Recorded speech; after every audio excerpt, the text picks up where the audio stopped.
Hi guys, welcome to the short video about what an DBA is and how to file a DBA.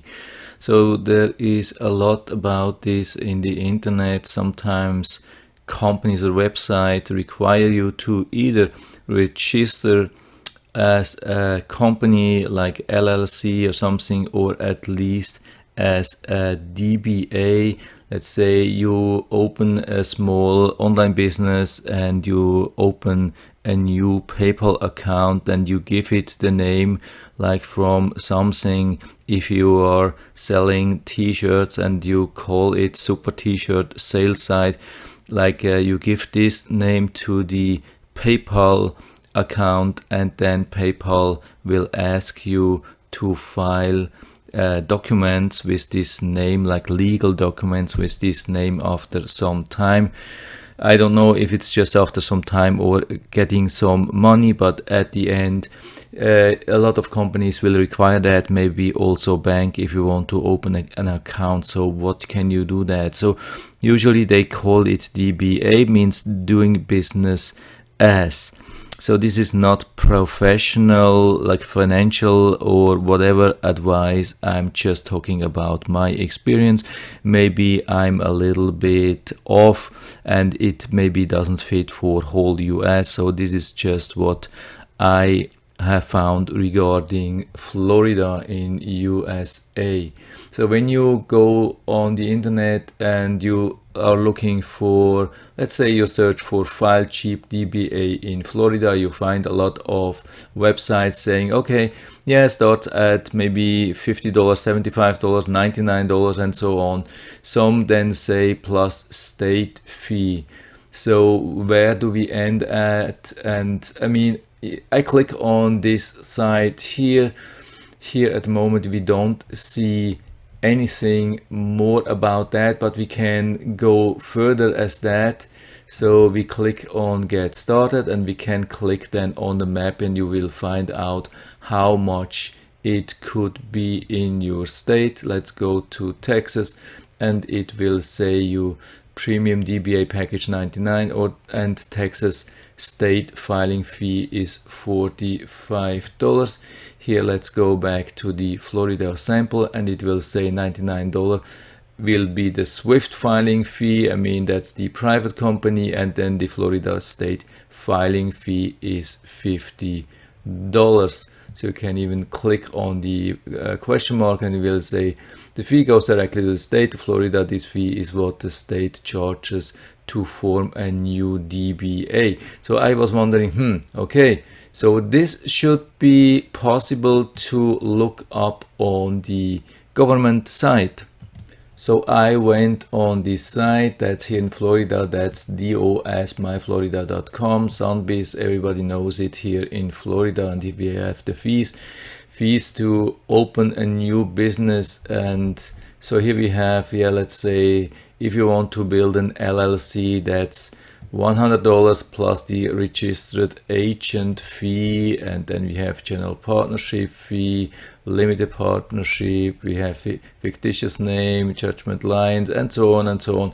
But you cannot find anything regarding DBA. You can even search for DBA, you can search for doing business as, and you won't find anything. If you look for a fee of $50, this is what you find here, general partnership, or there are some of that, and also fictitious names fee $50. So I was talking to this company, to a rep of this company here, which I've been showing, and he told me, this is DBA is meant, I mean, fictitious names name is meant to be DBA, like as a known expression, like common known expression, especially in the internet when somebody talks about DBA. So they mean fictitious name, and it costs $50.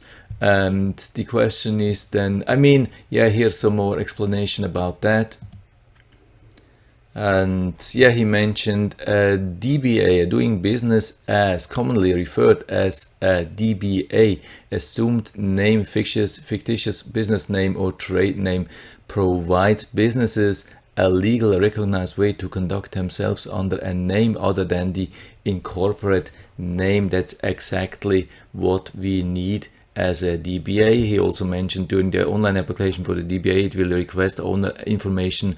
An incorporate entity can be listed as an owner for the DBA.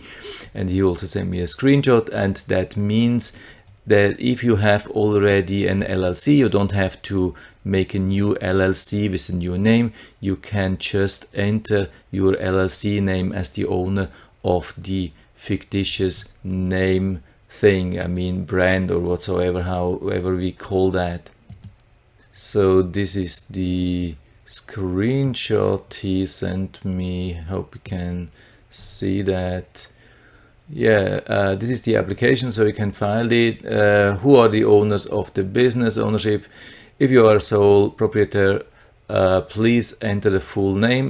This is either your private name, or if you're an LLC, corporation or whatsoever, you enter the business name.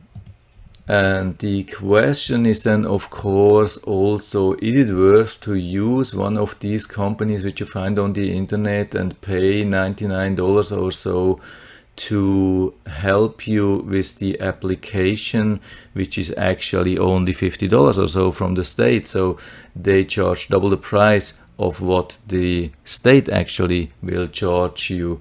And that's interesting, especially, in Florida, we can go to the website, again, Sunbiz, DOS, myflorida.com, Sunbiz search. There's a search here which you can do, and we can go down. It's publicly, everybody can access that. That's a really cool thing. You can go to search by fictitious name, and let's say I have been trying around that was really interesting. Let's say we do the search only with an A, and then we see a lot of fictitious names with an A. So it looks like this is not a protected name. If you want to have a protected name, there are other possibilities. There is a brand name which you can file, like either in a state or country or worldwide. This is a completely different thing. So with a fictitious name, you can do business as, but you have no protection regarding the name. As you can see, everybody can file a company with a fictitious name A. It's just an A. We can click on that and see even the registration document. For some reason I cannot click on this. Usually you can click here and you will see the application if it has been done like in an electronic form on the website. But here we can see this here and click here, and then we can see this. It's private information. No, it's actually public information. Everybody can access that. So this is what this guy filed in 2002, and you see it is just the name A. It has an address, then it has the owner and a signature, and when we go down, there's a filing fee.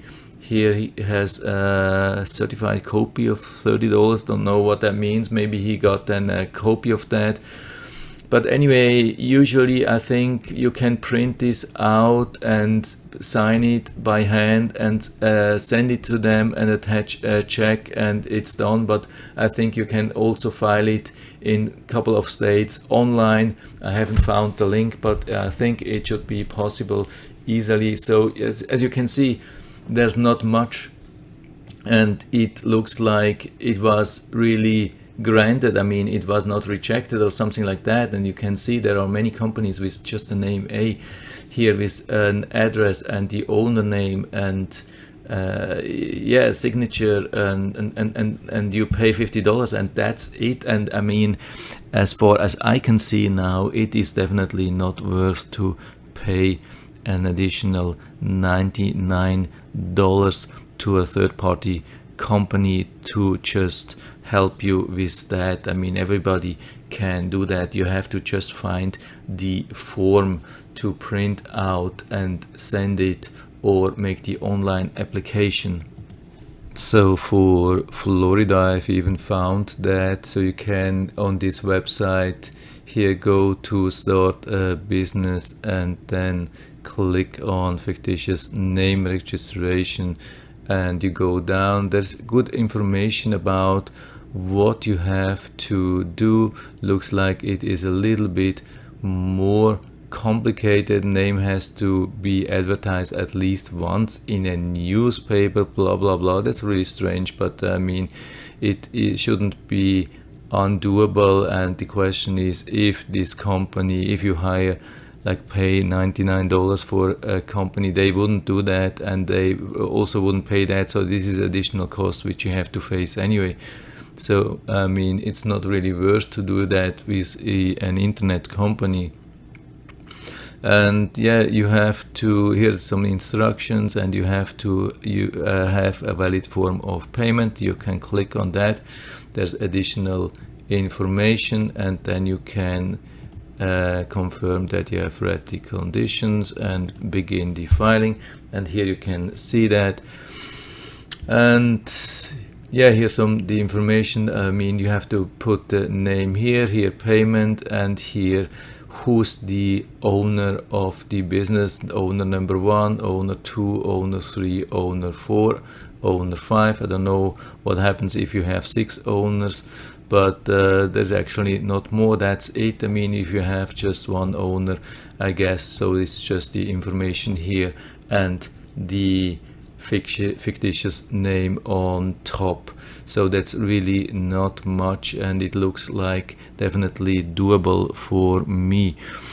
So that's it for now. I hope I was able to help you a little bit with that. If you have any questions or comments or whatsoever, leave any comment in the feedback area. I'm always happy to talk about these things. And if you like the video, give me a thumbs up, subscribe my channel. Thanks for watching, and see you next time.